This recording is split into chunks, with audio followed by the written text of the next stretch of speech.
Hello, hello, hello. Happy Saturday, everyone. This is your girl, Lady D. Now, this clip, what I'm about to show, it's not for the subs because you guys already know this.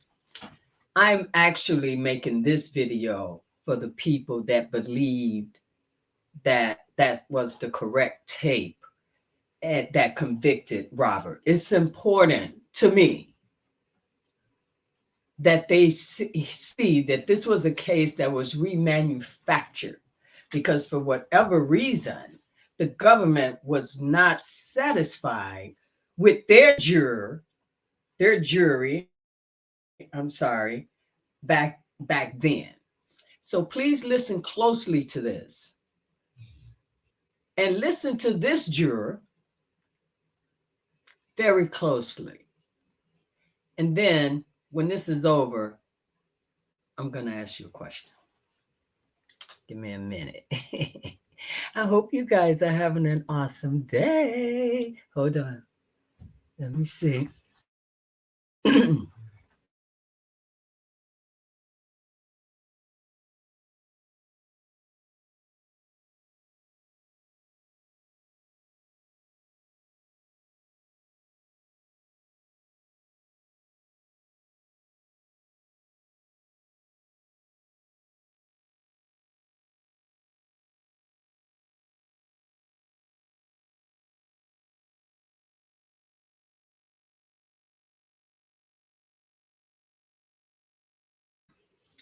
Actually, I don't even know if I can even share this.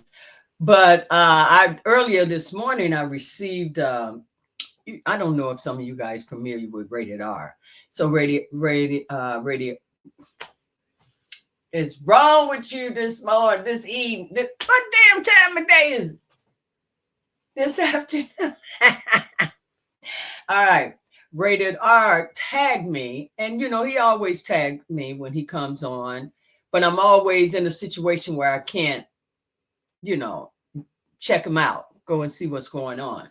But thank God today I was. And I'm so happy that I went over to that channel because what I'm about to show to those, like I said, it's not for you guys, the regulars here on the channel, because you guys already know this. But there's a lot of people do not know what I'm about to show and why we feel the way we feel about that tape that was presented when it was remanufactured and now in federal court. This was state court at the time. Okay. It's important to me that they know that. Now, you still want to come with that same bullshit and want to, so be it. But I just want to play this so that you know. Now, this guy was R. Kelly's attorney at the time, or was his attorney for whatever happened, wasn't no longer representing. No, I take that back. He was actually his attorney. Give me 1 second. I'm sorry.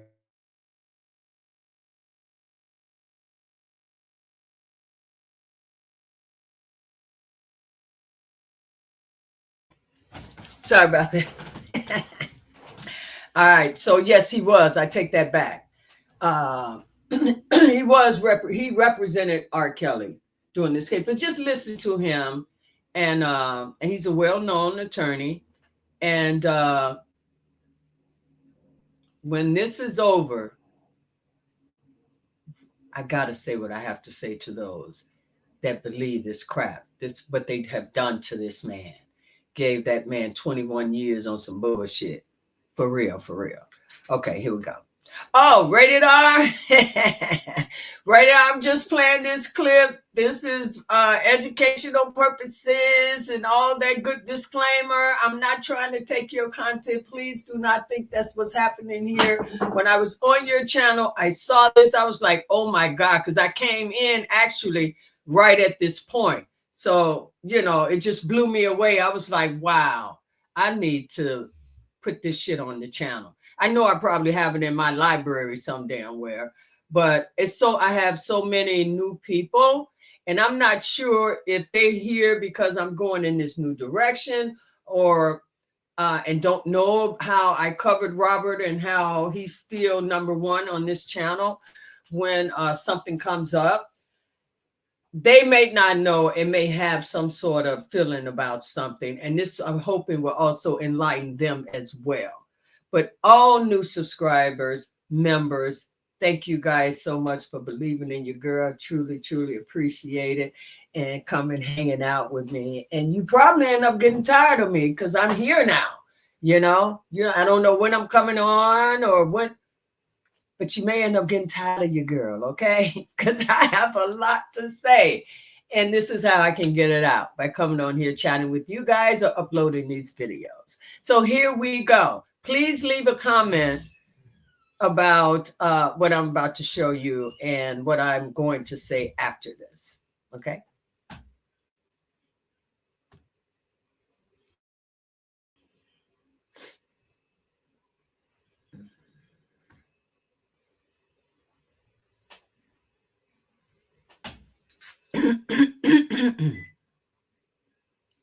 Pressing the wrong buttons.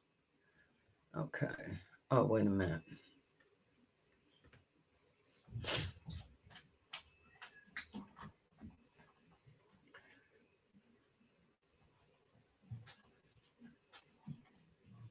All right, listen to this. Now, this was R. Kelly's attorney doing that nonsense back in 2008.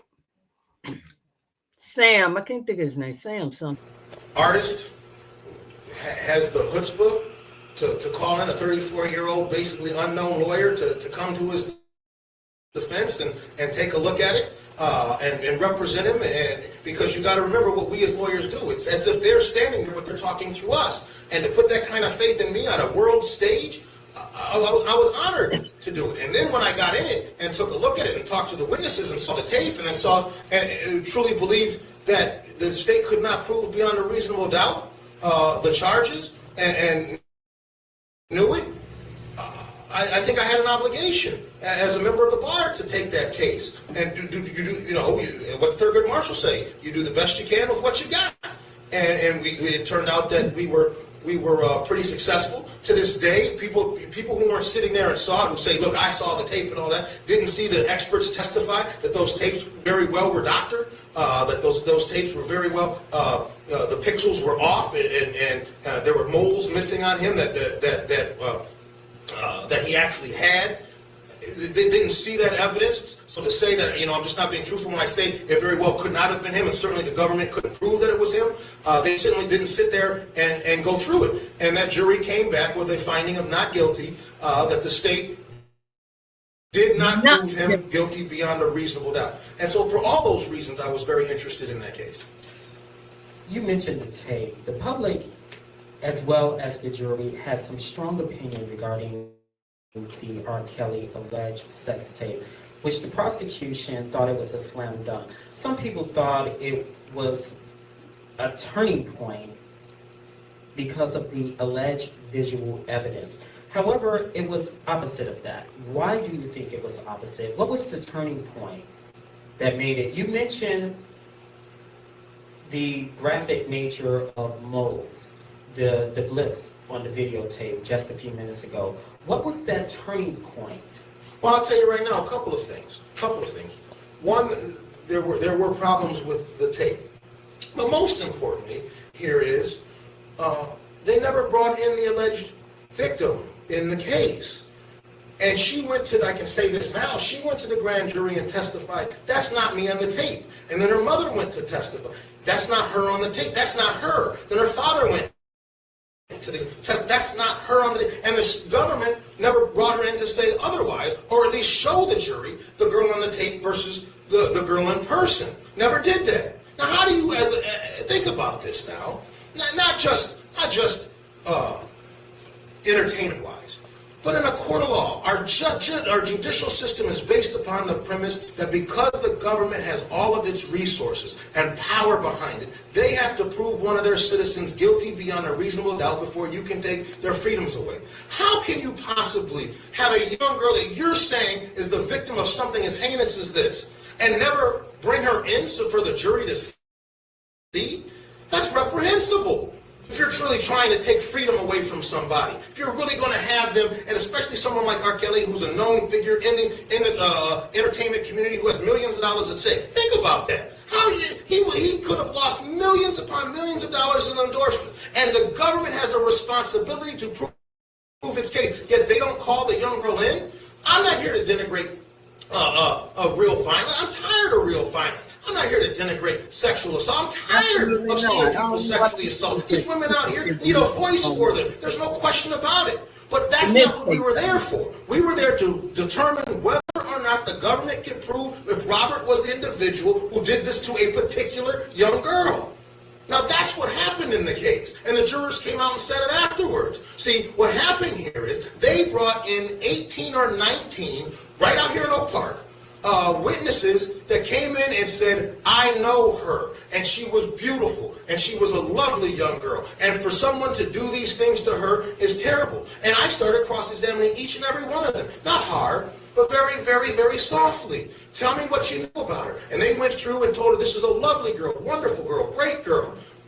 And then you see the tape, and that's a girl doing, if you watch it, that's the young girl doing some very adult, nasty thing. That couldn't be the same. And then for the government not to come in and bring her in here and at least show them to her. At the end of the case, when I stood up in my closing argument, I stood right in the well of the jury room, of the audience, and I asked the jury, they're asking you to convict him of doing this to this individual. Now look in this audience. Is she here? Is she here?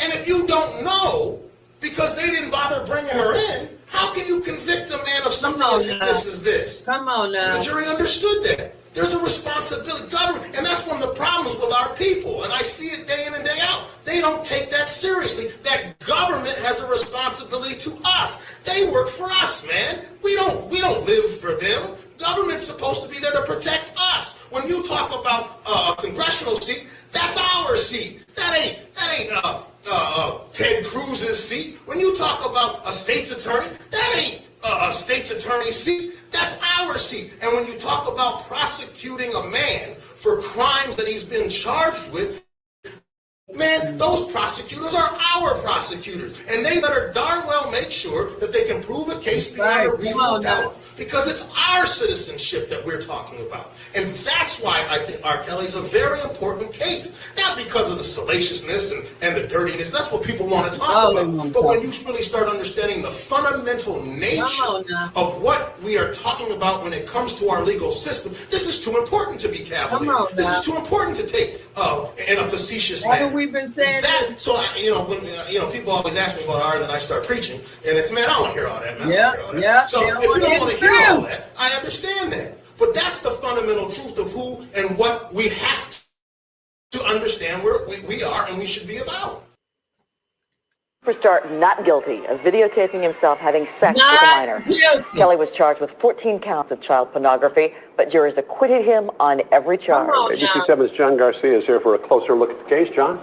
Ron, Kathy, there was a lot of debate throughout this case about the identities of the two people seen in the infamous sex tape. Prosecutors say it was R. Kelly and an underage girl. Well, there was testimony about whether the man in the tape has a mole on his back, as the singer does. In the end, however, jurors say they never even talked about the mole or whether it was Kelly on the tape. They say they simply lacked enough evidence to convict.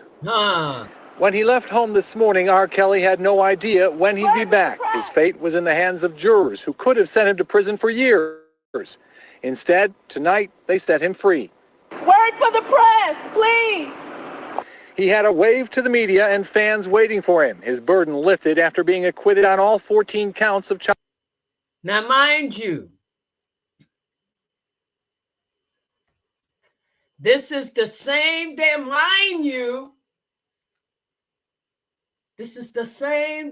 case that they just gave him 21 years for.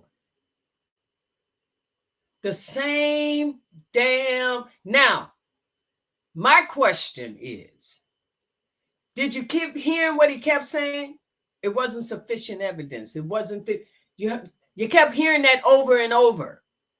He was found not guilty because they didn't prove their case. It wasn't. So you mean to tell me That damn tape back then, that heifer one saying, "Is this your 14-year-old pussy dad?" The shit that we heard in that courtroom, and you think they gonna come back with the verdict that they came back with?